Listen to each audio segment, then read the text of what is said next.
የተከበራችሁ የመንግስት ከፍተኛ የሥራ ኃላፊዎች፣ የተከበራችሁ የኢትዮጵያ አየር መንገድ ግሩፕ አመራሮች፣ ሰራተኞች፣ እጅግ የተከበራችሁና የተወደዳችሁ መላው የኢትዮጵያ ሕዝብ፣ የተከበራችሁ የአፍሪካ ዜጎች በሙሉ፣ የተከበራችሁ የጥቁር ዘር በሙሉ፣ የተከበራችሁ የአፍሪካና የኢትዮጵያ ወዳጅ ደጋፊ ሀገራት እና ግለሰቦች በሙሉ ለዚህ ታላቅ ብስራት፣ ለዚህ ታላቅ ዜና በጋራ እዚህ መገናኘት በመቻላችን እንኳን ደስ ያላችሁ፣ እንኳን ደስ ያለን ለማለት እወዳለሁ። ዛሬ ታላቅ ቀን ነው። የኢትዮጵያ የዝመና ጉዞ፣ የኢትዮጵያ የብልጽግና ጉዞ፣ የኢትዮጵያ የመለወጥና ራሷን ችላ በሁለት እግሯ የመቆም መሻት ላለፉት 100 ዓመታት በርካታ ጥያቄዎች ሲነሱ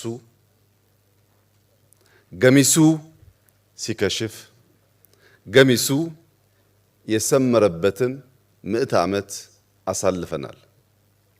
በኢትዮጵያ ከተነሱ አንኳር ጥያቄዎችና በኩራት ሰመሩ ከሚባሉ ስራዎቻችን አንደኛውና ቀዳሚው የኢትዮጵያ አየር መንገድ ግሩፕ ነው። ባለፉት 80 ዓመታት ይህ አየር መንገድ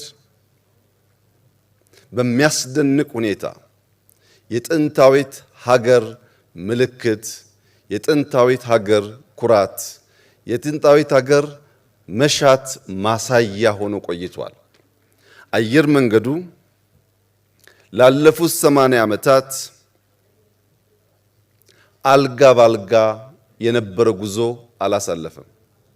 የመንግስታት መውደቅና መነሳትን ተሸክሞ እድገቱን ሳያቋርጥ ማለፍ ችሏል። የኮሮና ወረርሽኝና ሌሎች የተፈጥሮ ያመጣቸውን እንደ ድርቅ ያሉ ከፍተኛ ፈተናዎች ተሻግሮ ማለፍ ችሏል። በኢትዮጵያ ላለፉት 100 ዓመታት በውስጥና በውጭ የተደረጉ ከፍተኛ ጦርነቶች እድገቱን ሳይገቱት ቆይተዋል። የኢትዮጵያ አየር መንገድ የኢትዮጵያ ኩራት የሚባለው ምንም አይነት ተግዳሮት ፈተና ሳይገጥመው ሳይሆን በተፈጥሮና ሰው ሰራሽ የገጠሙትን ፈተናዎች በከፍተኛ ብቃት አልፎ የአፍሪካ ኩራት፣ የአፍሪካ መመኪያ፣ የኛም የብልጽግና መሻት ማሳያ መሆን ችሏል። ይህ አየር መንገድ በብዙ ነገር ፈርቀዳጅ ነው። በአፈጣጠሩም በእድገቱም ፈርቀዳጅ የሚሰኘውን ክብር ለመጎናጸፍ የሚያበቁ ሂደቶችን አልፏል። የዛሬ 80 ዓመት አሁን የአፍሪካ ህብረት አባላት የሆኑ አገራት ብዙዎቹ ነፃ አልወጡም።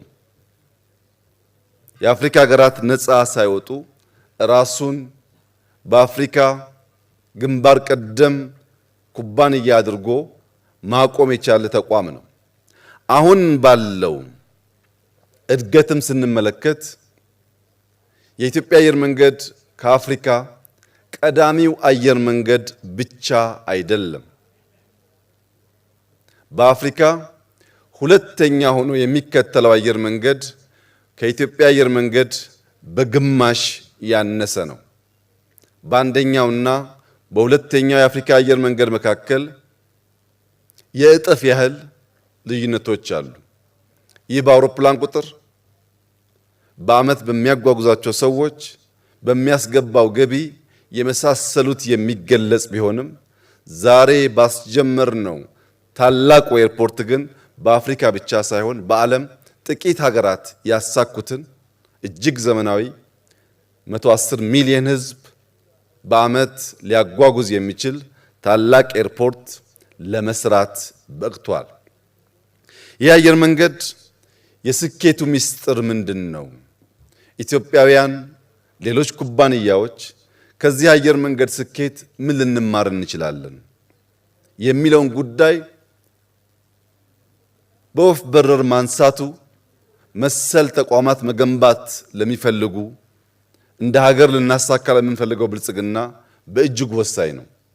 የኢትዮጵያ አየር መንገድ የስኬቱ ምስጢር የኮርፖሬት ባህል መገንባት መቻሉ ነው። የኮርፖሬት ባህል መገንባት ማለት በተቋሙና በሕዝብ፣ በተቋሙና በመንግስት፣ በተቋሙና በሚገለገሉት ሀገራት መካከል ያለው ግንኙነት የሚገመት፣ የሁሉን ጥቅም ያረጋገጠ፣ ለሁሉም በእኩል የሚያገለግል፣ አስተዳደሩ ከማንኛውም ጣልቃ ገብነት በቢዝነስ ሕግ ብቻ ራሱን ሲያስተዳድርና ሲመራ የቆየ መሆኑ አንኳር ጉዳይ ነው። ከዚህ በተጨማሪ አራት ዋና ዋና ጉዳዮችን ማንሳት ይቻላል። አንደኛው የኢትዮጵያ አየር መንገድ ለደህንነት ቅድሚያ የሚሰጥ አየር መንገድ መሆኑ ነው። በዓለም ላይ ላለፉት 80 ዓመታት የዘለቁ ግዙፍ የአየር መንገዶችን ከኢትዮጵያ አየር መንገድ ጋር ብናወዳድር ከብዙዎቹ እጅግ ያነሰ በጣም ውስን ኢንሲደንት ከማጋጠም ውጪ ሰላማዊና ሴፍ የሚባል የአየር መንገድ ነው ሊባል የሚያስችል ውጤቶች ባለፉት 10 ዓመታት ማሳየት ችሏል። ሁለተኛው የኢትዮጵያ አየር መንገድ አመራሮች በፈጠራና በትጋት የሚሰሩ፣ በ8 ሰዓት የቀን ስራ የማያምኑ፣ ራሳቸውን እያደጉ ከዓለም የአመራር ብቃት ጋር ራሳቸውን የሚያስተካክሉ ግለሰቦች፣ ቡድኖች ባለፉት ዓመታት ባለፉት 10 ዓመታት ይህንን ተቋም መምራት በመቻላቸው ጭምር ነው። ሶስተኛው የኢትዮጵያ አየር መንገድ የኢትዮጵያን ባንዲራ ተሸክሞ ኢትዮጵያን የሚያሳይ መሆኑን የሚያምኑ፣ የተደመሩ፣ የሚተጉ፣ ራሳቸውን እንደ ወታደር የሚያስቡ እጅግ የሚያኮሩ ሰራተኞች ያሉት ተቋም በመሆኑ ነው። የኢትዮጵያ አየር መንገድ ሰራተኞች ከሀገር መከላከያ ሚኒስቴር ወታደሮች ተለይተው አይታዩም። በየቀኑ የተሸከሙትን ፍላግ፣ የተሸከሙትን ሰንደቅ ዓላማ፣ የተሸከሙትን ባንዲራ አክብረው ኢትዮጵያን አክብረው ለሁላችን ኩራት ለመሆን በከፍተኛ ትጋት እኛ አውሮፕላን ላይ ስንተኛ ሳይተኙ ማለት ነው፣ በከፍተኛ ትጋት ያገለገሉ የሀገር ኩራት ሰራተኞች ያሉት በመሆኑ ነው። ዛሬ የኢትዮጵያ አየር መንገድ በቋሚና ጊዜያዊ የቀጠራቸው ሰራተኞች 26000 ገደማ ይጠጋሉ። 26000 ኮማንዶ ያለው ኩባንያ ነው ማለት ነው። አራተኛው ይህ ኩባንያ ሁሌ ተማሪ መሆኑ ነው። ሁላችሁም እንደምታውቁት አዲስ አውሮፕላን፣ አዲስ ቴክኖሎጂ፣ አዲስ ዕውቀት ዓለም ላይ ተፈጠረ ሲባል ያን ዕውቀት ለመገብየት ያን ዕውቀትና ያን አውሮፕላን አፍሪካን ለማስተዋወቅ ከማንም ቀድሞ የሚገኝ ነው። ከዚያ በተጨማሪ በጥገና በትምህርት ዘርፍ ያስገኘው እመርታ አስደናቂ ቢሆንም ከቅርብ ጊዜ ደግሞ ስፔር ፓርት ለማምረት ስራዎች ጀምሯል። በእነዚህ ባህሪያቱ ይህ የኮርፖሬት ባህል የገነባው የአየር መንገድ የተሳካ 80 ዓመት ተጉዟል። የሚቀጥለው 80 ዓመት ከባለፈው 80 ዓመት በብዙ መልኩ ይለያል። በአርቲፊሻል ኢንተለጀንስ የማንዘጋጅ ከሆነ አብዛኛውን የአውሮፕላን ተግባራት የሚፈጽመው ማሽን በሚሆንበት ሰዓት ይህንን ክብራችንን ይዘን መቀጠል አንችልም። ለዚህም የኢትዮጵያ መንግስት በሁለት አንጓ የተከፈለ ነገን መዋጀት የሚያስችል ስራዎች ጀምሯል። አንደኛው ኤርሊ ቻይልድሁድ ኤጁኬሽን የሚባለው ህፃናት ላይ አበክሮ መስራት ነው። ባለፉት 5-6 ዓመታት ከ35,000 በላይ መዋለ ህፃናት በሀገር ደረጃ ገንብተናል። ባለፉት 5-6 ዓመታት ታዳጊዎች ህፃናት ፊዚካሊ የበረቱ ከጓደኞቻቸው ጋር የሚውሉ እንዲሆኑ በርካታ ግሪን ስፔስ ገንብተናል። በመዲናችን አዲስ አበባ ብቻ ከ1600 በላይ ትናንሽ ስታዲየሞች ልጆች የሚውሉበት ገንብተናል። ይሄ ከጅምሩ ችግኙ ለመብቀል ለማደግ የሚያስችል ዝግጅት እንዲኖረው የሚያስችል ስራ ሲሆን በቅርቡ እንደገለጽኩት ማክሲመም በአንድ ዓመት ጊዜ ውስጥ በዓለም ሁለተኛ የሆነውን የአርቲፊሻል ኢንተለጀንስ ዩኒቨርሲቲ በአዲስ አበባ እናስጀምራለን። ታች ላይ የምንሰራውና በኤአይ የምንሰራው ስራ ሲደመር የኢትዮጵያ አየር መንገድ የሚቀጥለውን 80 ዓመት የሚገጥመውን አዳዲስ ዕውቀትና ፈተና ተጋፍጦ ለማለፍ ለመሻገር የሚያስችለውን ብቃት እንዲጎናጸፍ ያደርገዋል። ይህንን ሙሉ ዝግጅት ማድረግ ካልቻልን ግን ቀጣዩ 80 ዓመት እንደ ትናንቱ ቀለል ያለ ላይሆን ይችላል። መላው ኢትዮጵያ ሕዝብ፣ ክቡራትና ክቡራን፣ ዛሬ በሰማይ ላይ ለሚበሩ መርከቦች 130 ሚሊዮን ሕዝብ የሚመጥን ወደብ በዚህ ስፍራ ስራ አስጀምረናል።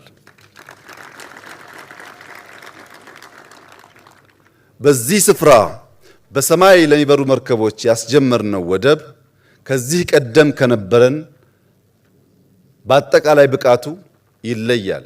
የአዲስ አበባ ኤርፖርት 700 ሄክታር አካባቢ የመሬት ስፋት አለው። እዚህ ቦታ 3900 ሄክታር ገደማ የአየር መንገዱ ብቻ ለተነሱ ሰዎች የተጠቀምናቸውን ቦታ ሲጨምር 5000 ሄክታር አጠቃላይ የአየር መንገዱን ከባቢ የሚሸፍን ስፋት ያለው ቦታ ነው። ለምን ሰፋ ያላችሁ እንደሆነ በስፋቱ ልክ በአየር ላይ የሚመላለሱ መርከቦችን በብቃት ማስተናገድ ችሎ የኢትዮጵያን የእድገት ስብራት የሆነውን ሎጂስቲክስ ለመፍታት በእጅጉ ስለሚያግዝ ነው። በዚህ ቦታና በአዲስ አበባ ቦሌ ኢንተርናሽናል ኤርፖርት 38 ኪሎ ሜትር ርቀት አለ። በዚህ ርቀት ውስጥ የምንገነባው ሃይዌይ ከአዲስ አበባ አዳማ ከገነባነው ሃይዌይ ጋር በብዙ ነገር የሚለይ ይሆናል። አንደኛ ከአዲስ አበባ አዳማ የሚሄደው ሃይዌይ በእያንዳንዱ መስመር 3 መኪና የሚያስተናግድ በድምሩ 6 መኪና መሄጃና መምጫ ያለው ሲሆን ከዚህ ወደ ቦሌ የሚሄደው በእያንዳንዱ አቅጣጫ 6 መኪና በድምሩ 12 መኪና የሚያስተናግድ እጅግ ዘመናዊና ባደጉት ሀገራት የምናየውን አይነት ሃይዌይ የምንገነባ ይሆናል። ይህ ሃይዌይ እንደ አዳማ እንደ አዲስ አበባ ሃይዌይ ከመንገዱ ቀጥሎ ግንባታዎች የምናይበት ሳይሆን ከመንገዱ ቀጥሎ በእቅድ በእውቀት የሚሰሩ ጥልቅ የግሪን ሌጋሲ አሻራዎች ያሉት ከዚህ ኤርፖርት እዛ ኤርፖርት እስከሚገባ ድረስ ሙሉ በሙሉ ግሪን ኢንቫይሮንመንት እያየን የምንሄድበት ይሆናል። ሁለተኛው 38 ኪሎ ሜትር የሚጠጋ በሰዓት ዝቅተኛ 120 በከፍተኛ እስከ 200 ኪሎ ሜትር ፐር አወር ስፒድ ያለው ሬልዌይ እንገነባለን። ፈጣን ሬልዌይ እንገነባለን። የዚህ ሬልዌይ ግንባታ ከአዲስ አበባ ጅቡቲ ከገነባ ነው የሚለየው ሙሉ በሙሉ ይህንን ሬልዌይ የሚገነባው ሀገራዊ ኩባንያ ይሆናል። ይህ ማለት ኤርፖርቱን ስንገነባ ቅድም ተገለጸው በርካታ ሎካል ኮንትራክተሮች ተሳትፈዋል። ሬልዌዩን እኛ እንገነባለን። በሃይዌይ ግንባታ ውስጥ የማይናቅ ሼር እንወስዳለን።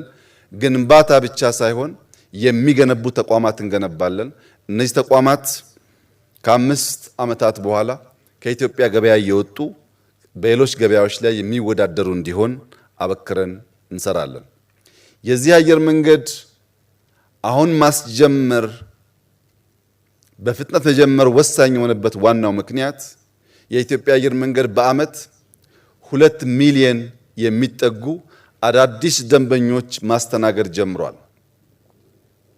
የዛሬ 7 ዓመት ገደማ የለውጡ ሰሞን ቦሌ ኢንተርናሽናል 7 ሚሊዮን ሰዎች በዓመት ያስተናግድ ነበር። ባለፉት 5-6 ዓመታት በተሰሩ ሰፋፊ ማስፋፊያዎች በዚህ ዓመት 21 ሚሊዮን የሚጠጋ ሕዝብ የቦሌ ኢንተርናሽናል ኤርፖርት ያስተናግዳል።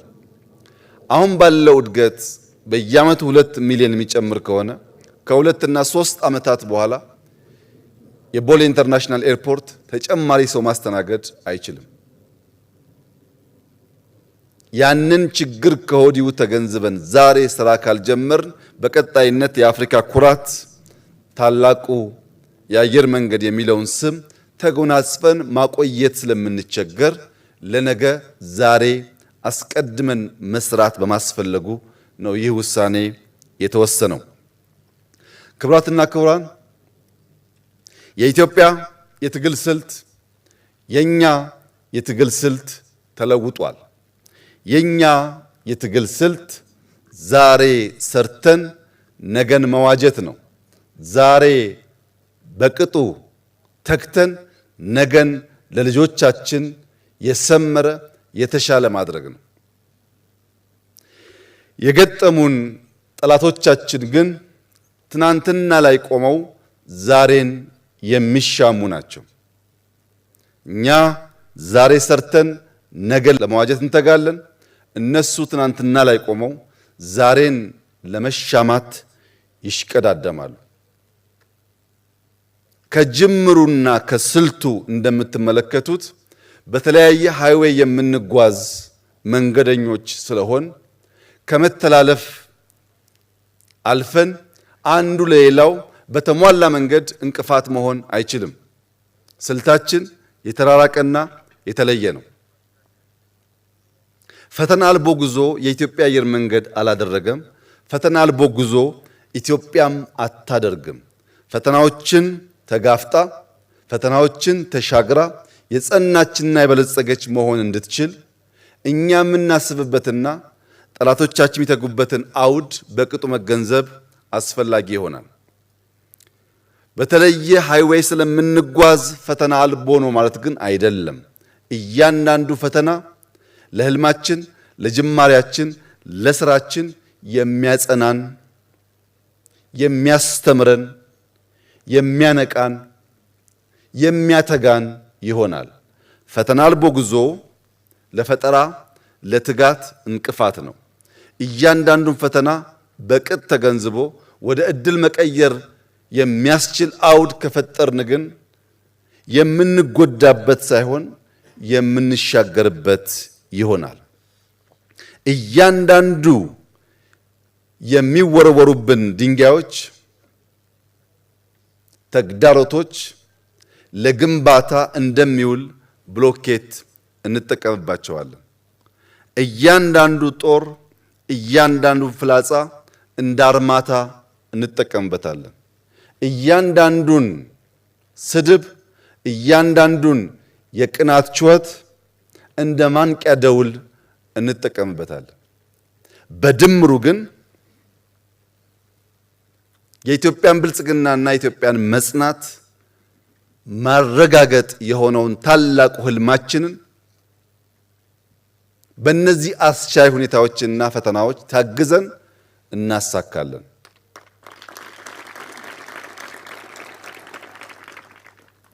በሀገራችን አንድ አባባል አለ። ከሚያድግ ልጅ ጋር አትቀያየም የሚል ታላቅ አባባል አለ። በቅርብና በርቀት ላሉ ሀገራት ያለኝ ምክር ከሚያድግ ሀገር ጋር አትቀያየሙ።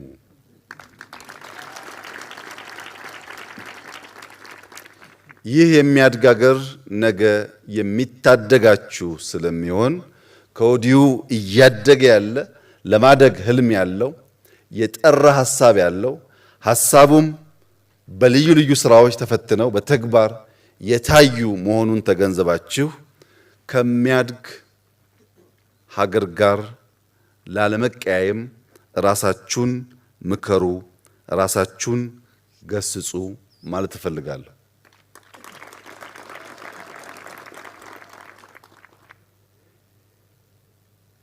አንዳንድ አውሮፕላኖች በተለያየ ምክንያት መሬት ላይ ኤርፖርት ውስጥ ግራውንድ አድርገው ቆመው እናያቸዋለን።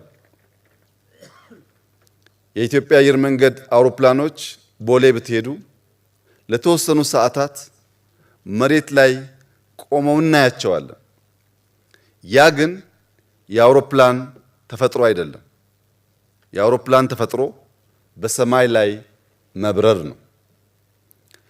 በመሬት ላይ የቆመን አውሮፕላን ስትመለከቱ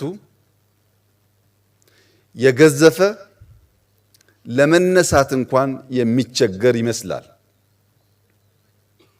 መሬት ላይ የቆመ አውሮፕላን ተነስቶ ለመብረር መጀመሪያ የሚገፋው መኪና ሁሉ ይፈልጋል። ተገፍቶ መስመሩን ከያዘ በኋላ መሬት ላይ ለመነሳት የሚያደርገው ትግል፣ ድምጸቱ፣ ፍጥነቱ በምናይበት ሰዓት የአውሮፕላን ተነስቶ ከምድር በሰማይ ላይ ይበር አይመስልም። ከጥቂት ደቂቃ በኋላ ግን ያ የቆመበት ስፍራ ሳይሆን መላው ኤርፖርቱ ብቻ ሳይሆን መላው ከተማ ትንሽ ይሆንና አውሮፕላኑ ይገዝፋል። መሬት ላይ ሳለ የሚንቀሳቀስ ያልመሰለን ትክክለኛ ቦታውን ተፈጥሯዊ ቦታውን በሚይዝበት ሰዓት ኤርፖርቱም ከተማውም በምድር ላይ የምናየው ሁሉ ያንሳል። ይህ ኤግዛክትሊ የኢትዮጵያ ታሪክ ነው። ቴምፖራሪ ፓርክ አድርገን ሊሆን ይችላል። ለጊዜው ቆመን ሊሆን ይችላል። የኢትዮጵያ ተፈጥሮ ግን መቆም አይደለም፣ መበልጸግ ነው። መለመን አይደለም፣ መርዳት ነው። የኢትዮጵያ ተፈጥሮ ለሌሎች ስጋት መሆን አይደለም። በመላው አፍሪካ እንዳሳየነው ለነጻነታቸው እርሾ እንደተውነው ለአፍሪካ ኩራት፣ ለአፍሪካ ነጻነት፣ ለአፍሪካ ብርታት፣ ለአፍሪካ ሰላም የሚተጋ ሀገር ነው። አሁን ግራውንድ ማድረጉን አይታችሁ የምትስቱ ሰዎች የኢትዮጵያ ተፈጥሮ አለመሆኑን አውቃችሁ ከሚያድግ ሀገር ጋር ላለመቀያየም ጥረት ማድረግ ያስፈልጋል። ተፈጥሯችን መጽናት፣ ተፈጥሯችን መበልጸግ፣ ተፈጥሯችን ሰላም ማጽናት፣ ተፈጥሯችን መርዳት ስለሆነ የዛሬ 10 ዓመት በ2036 ይህ አውሮፕላን ማረፊያ ሁለቱም ፌዞች ሲጠናቀቁ በርካታ የጀመርናቸው ሜጋ ፕሮጀክቶች ሲጠናቀቁ ኢትዮጵያ በአፍሪካ ቀዳሚው ኢኮኖሚን ትገነባለች። ይህ ፍላጎት አይደለም። ልክ ዛሬ እንጀምራለን ብለን እንደጀመርነው ጨርሰን እንደምናሳየው በገሃድ የሚታይ የሚጨበጥ እውነት ነው። ኢትዮጵያ መበልጸግ ብቻ ሳይሆን በአፍሪካ ቀዳሚውን ኢኮኖሚ ትገነባለች። ታላቅ ጥንታዊት ሀገር መሆኗን ለአፍሪካ ነጻነት መስራቷን ዳግም ታረጋግጣለች። በዚህ ጊዜ ልጆቻችን ትናንት እንዲህ ስታደርጉን ነበር እንዳይላችሁ አሰላለፋችሁን ማስተካከል አስፈላጊ ይሆናል። በመጨረሻም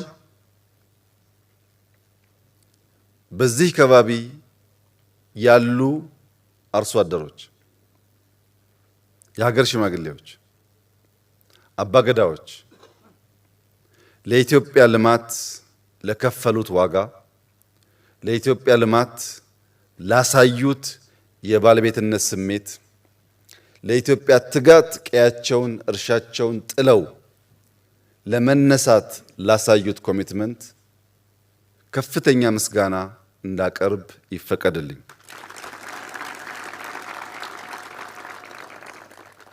የኦሮሚያ ክልላዊ መንግስት 5000 ሄክታር ለሚጠጋ ለዚህ መሬት አንድም ብር ሳያስከፍል ሊዝ ሳያስከፍል ይህንን ልማት በመጋበዙ በመደገፉ አብሮን በመምራቱ ከፍተኛ ምስጋና እንዳቀርብና ሌሎች ክልሎችም ሜጋ ፕሮጀክቶች በሚመጡበት ሰዓት የእናንተን ኃላፊነት ተወጣችሁ ለቴምፖራሪ ጌይን ለሊዝ ሳይሆን ለዘላቂ ጥቅም መስራት በአርያነት በትምህርት ይህንን ፕሮጀክት እንድትወስዱ አደራ ማለት እፈልጋለሁ። ባለፉት አንድ ዓመት ከምናምን ገደማ በእኛ ቢሮ የተደራጀው የስትሪንግ ኮሚቴ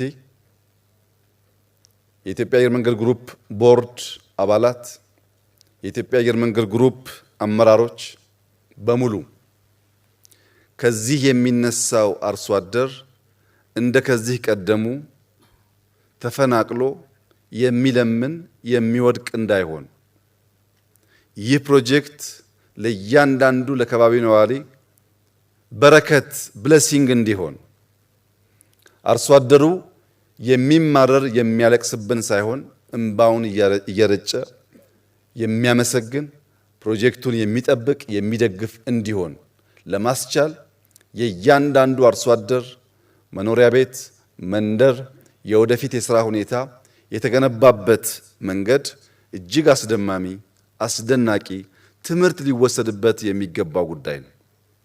እዚህ ያላችሁም ሰዎች መላው የኢትዮጵያ ሕዝብ ማወቅ ያለበት ስራ ዛሬ አልጀመርንም። በሺህ ለሚቆጠሩ አርሶ አደሮች ከተማ ገንብተን፣ በሺህ ለሚቆጠሩ አርሶ አደሮች የአግሮ ፕሮሰሲንግ መንደር ገንብተን እነዚያን አርሶ አደሮች አሰልጥነን በአዲስ ህይወታቸው በአዲስ ሰፈራቸው መኖር አለማምደን የአንድም ሰው ህይወት ሳናስተጓጉል ነው ዛሬ ስራ እየጀመርን ያለ ነው እንጂ ገና ሀብለን እየጀመርን አይደለም። ለምን? ሰው ተኮር ካልሆነ ፕሮጀክት፣ ሰውን ማዕከል ካላደረገ ፕሮጀክት አይጠበቅም፣ አይጸናም፣ አይዘልቅም። ይህ ጉዳይ እንዲሳካ የስትሪንግ ኮሚቴው፣ የቦርድ አባላት፣ የኢትዮጵያ አየር መንገድ ማኔጅመንት፣ ዲዛይነሮች፣ ሙያተኞች፣ ኮንትራክተሮች፣ የኦሮሚያ ክልላዊ መንግስት የሥራ ኃላፊዎች በመላው ላደረጋችሁት ጥረት ከፍ ያለ ምስጋና ማቅረብ እፈልጋለሁ። ዛሬ 2018 በገናና በጥምቀት መካከል ያለና የማይረሳ ጊዜ ነው። በፈረንጆች 2030 ከናንተ ብዙዎቻችሁ ባላችሁበት በጋራ የመጀመሪያውን ፌዝ የ60 ሚሊዮን ፓሴንጀርስ እዚህ ቦታ እናስመርቃለን።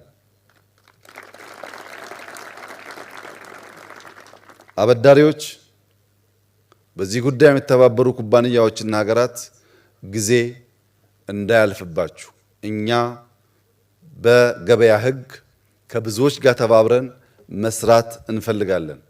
እግራችሁ ምጎትቱ ካላችሁ ኢትዮጵያ ህዳሴን የገነባች ሀገር ስለሆነች ይሄኛውንም ብቻዋን ትደግመዋለች። አመሰግናለሁ። ክቡር ጠቅላይ ሚኒስትር ዶክተር አብይ አህመድን እጅግ አድርገን እናመሰግናለን። Thank you so very much, Your Excellency, Mr. Prime Minister, for officially launching the commencement of the Bishoftu International Airport, for your incredibly uplifting message.